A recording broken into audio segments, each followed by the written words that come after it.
Bom, pessoal, vamos lá.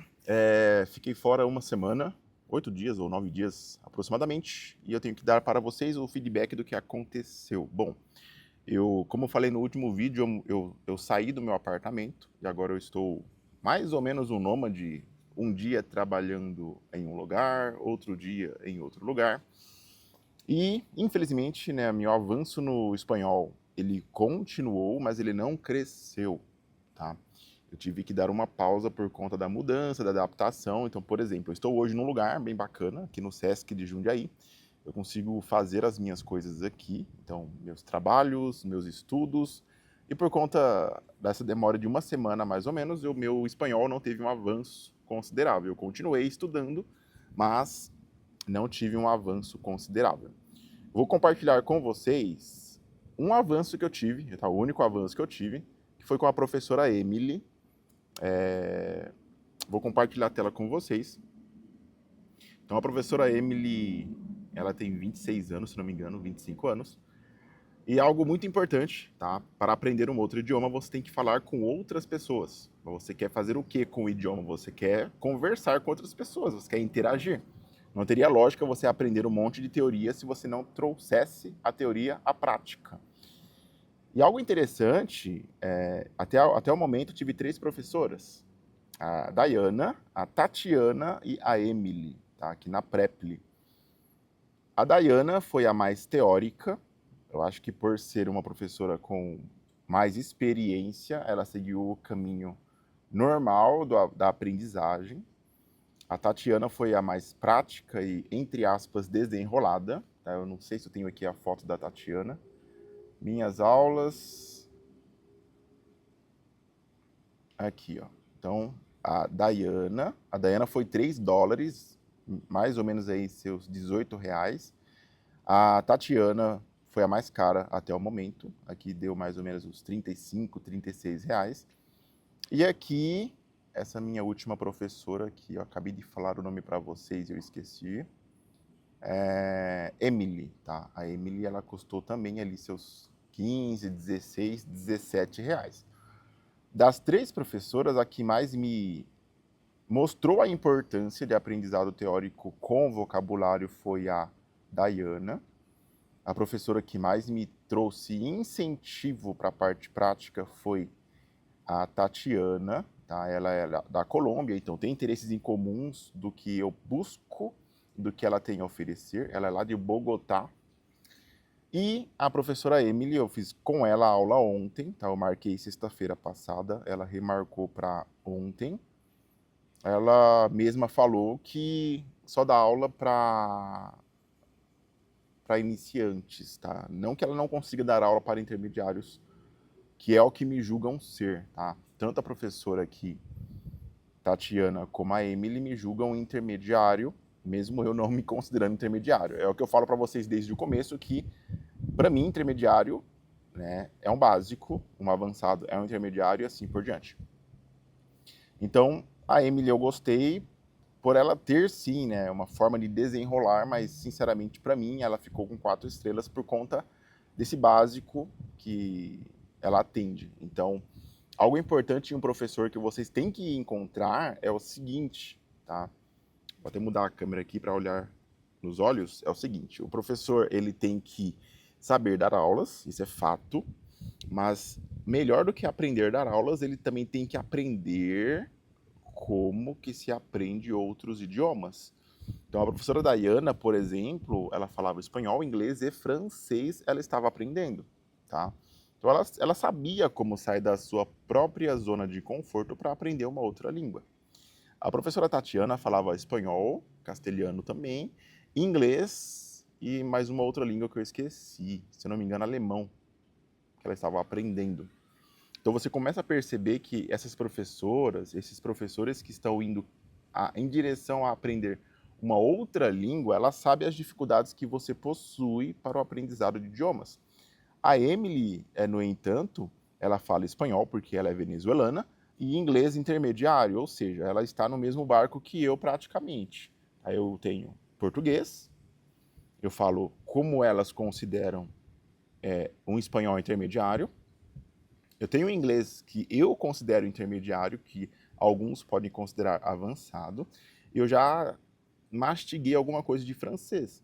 Então a minha busca por aprendizado de idiomas está um pouco mais além do que a Emily conhece. E por conta disso, a forma que ela vai me ensinar não seja a forma que eu precise aprender. Então isso é bem importante.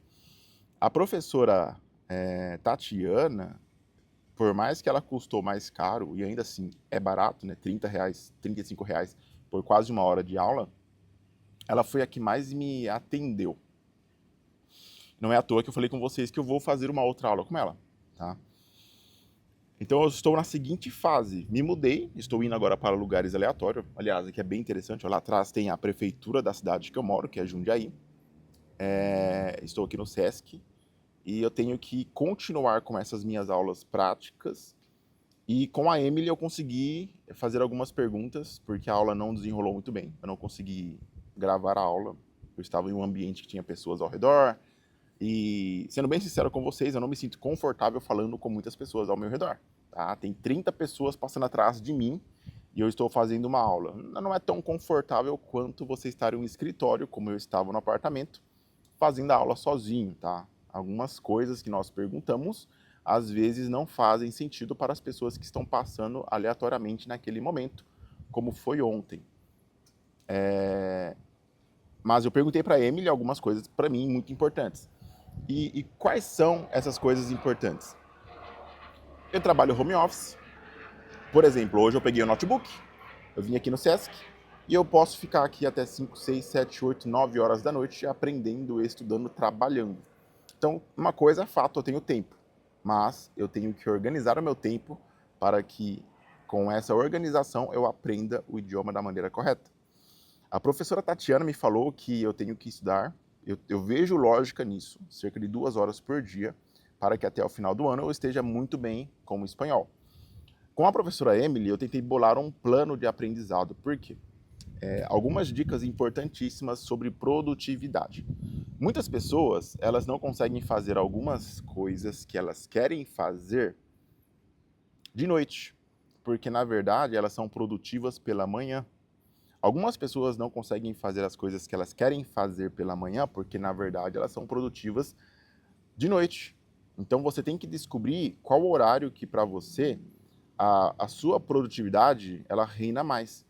E para mim, os horários que eu consigo mais ser produtivo realmente é pela manhã. Ali das 7 da manhã até as 10 da manhã. Eu sei que algumas pessoas podem pensar, poxa, mas amanhã, a parte da manhã é das 6 até meio-dia.